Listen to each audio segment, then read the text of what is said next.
Shalom, brothers and sisters. Here we are again.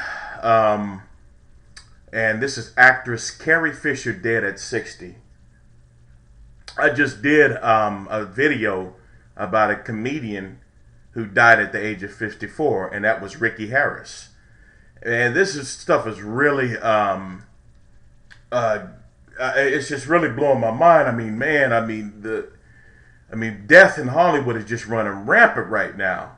And I wanted, to show you this, and what I want you to look at it from a different angle, because a lot of people think that, if somebody who's an Illuminati doesn't necessarily die in secrecy or suspicious circumstances, that it doesn't mean that, it means that, it was just natural causes. Well, of course, that can always happen. Carrie, could have just died like anybody else. She's 60 years old.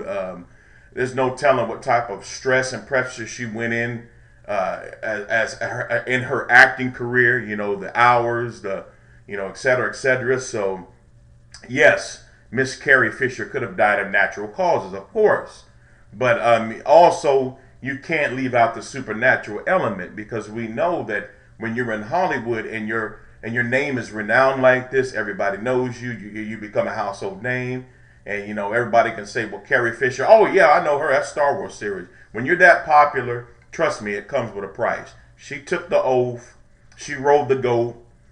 She did what she had to do, and written her name in blood. And she's property of Satan. And, like I said, once again, here we are, another fallen star. Another, I believe, is a victim of Hollywood. But, not to say that she didn't make a choice to stay in Hollywood and take the oath and whatnot. That's on her. But, as the article reads, Carrie Fisher, the actress best known as Star Wars Princess Leia Organa, has died after suffering a heart attack on Friday during a flight from London to Los Angeles. Fisher was 60. Family spokesman Simon Halls released a statement to People on behalf of Fisher's daughter, Billie Lourd. It is very deep sadness that Billie Lourd confirms that her beloved mother, Carrie Fisher, passed away in 8:55 this morning, reads the statement. She was loved by the world and she will be missed profoundly, says Lourd. Our entire family thanks you for the thoughts and prayers. Fisher was flying from London to Los Angeles on Friday, December the 23rd, when she went into a cardiac arrest, just days before Christmas. Now, usually the winter solstice and the darkest days, meaning the days are dark longer than any day of the year, and it usually starts on December 21st, I believe, through December 25th, 26th, 27th, somewhere around in there. I believe it's December 21st to the 25th. Now, all of a sudden, she goes into a cardiac arrest on this date. Actor Mr. Harris, he also died around this time. And then we go into George Michael around this time. And you notice it's the older stars. It's the older ones. They like I said, they may not be making the industry money like they used to. They're kind of irrelevant in their eyes. They don't have their super good looks like they used to when they're younger. And they're logs on the fire. They're expendable now. They're not heavy hitting money makers. And think about it.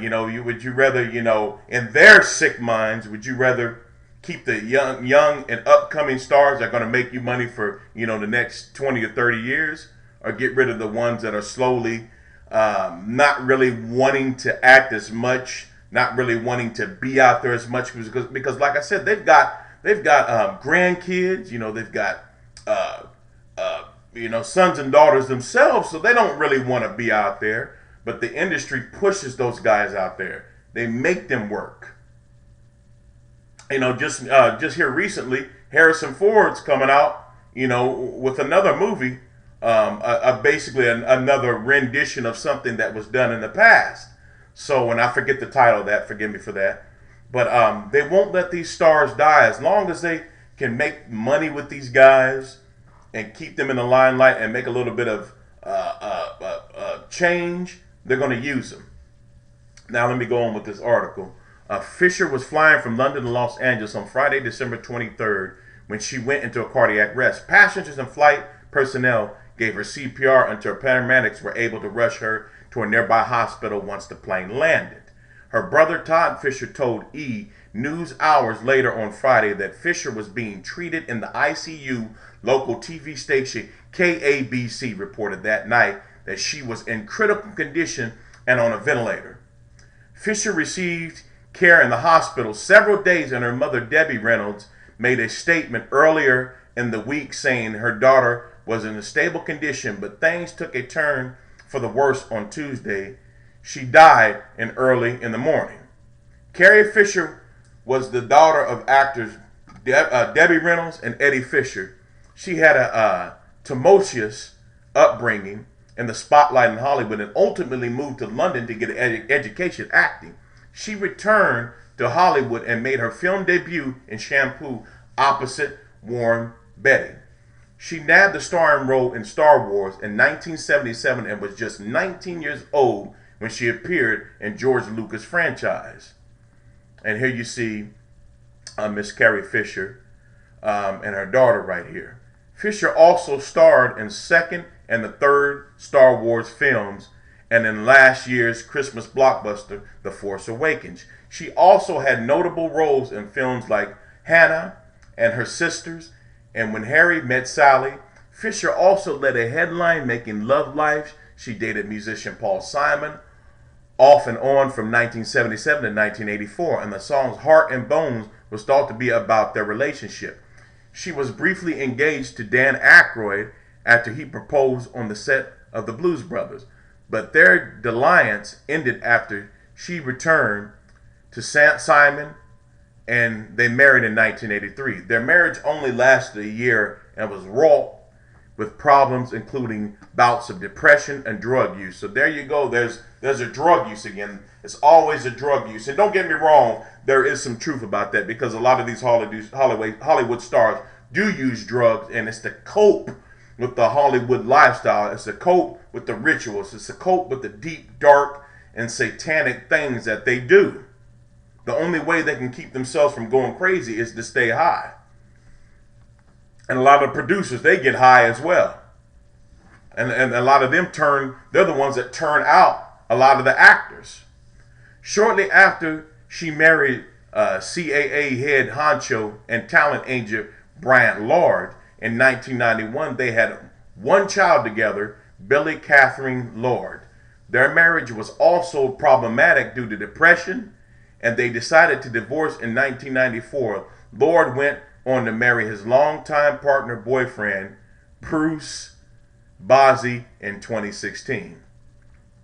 Fisher's drug use began at the age of 13 as she was heavily influenced by the Hollywood. See, here we go again. Here we go again. And their parents participated in. And I believe it's the truth. I don't believe that's made up. She detailed her drug use, including cocaine, LSD, marijuana, in her 1987 autobiographical novel, Postcards from the Edge. She wrote 2008 novel, Wishful Drinking, and was most recently promoting her book, Princess Diarist, which revealed details about her young life in Star Wars franchise and her off-screen affair with co-star Harrison Ford.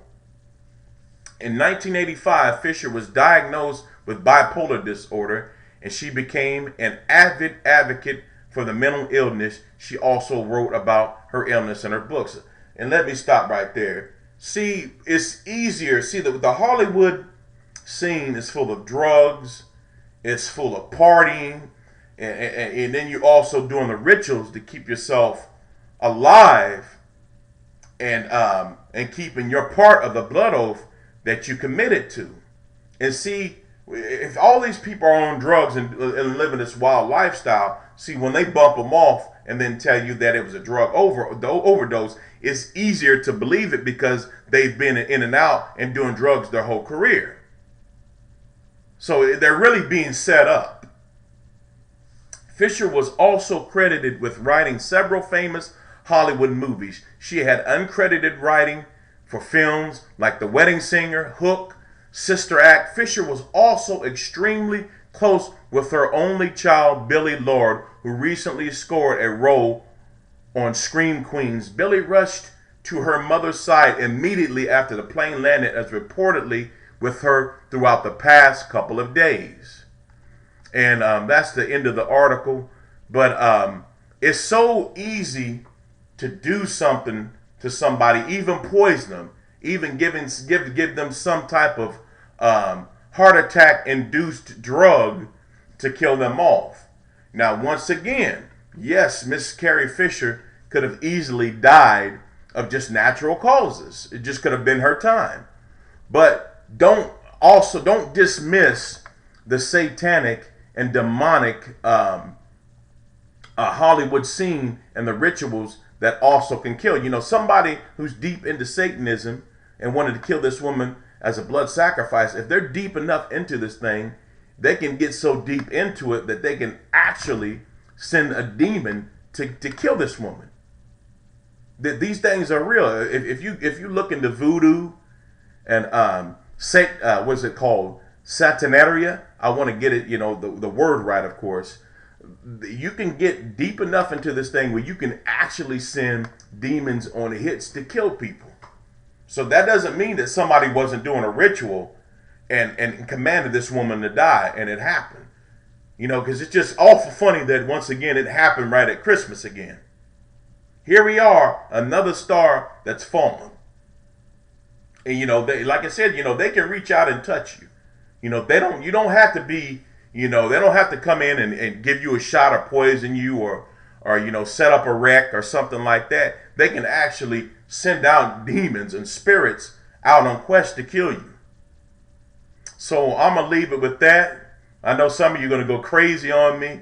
This guy has lost it, but trust me, I understand the spiritual realm. And so these things can happen. But with that being said, Shalom and take it easy.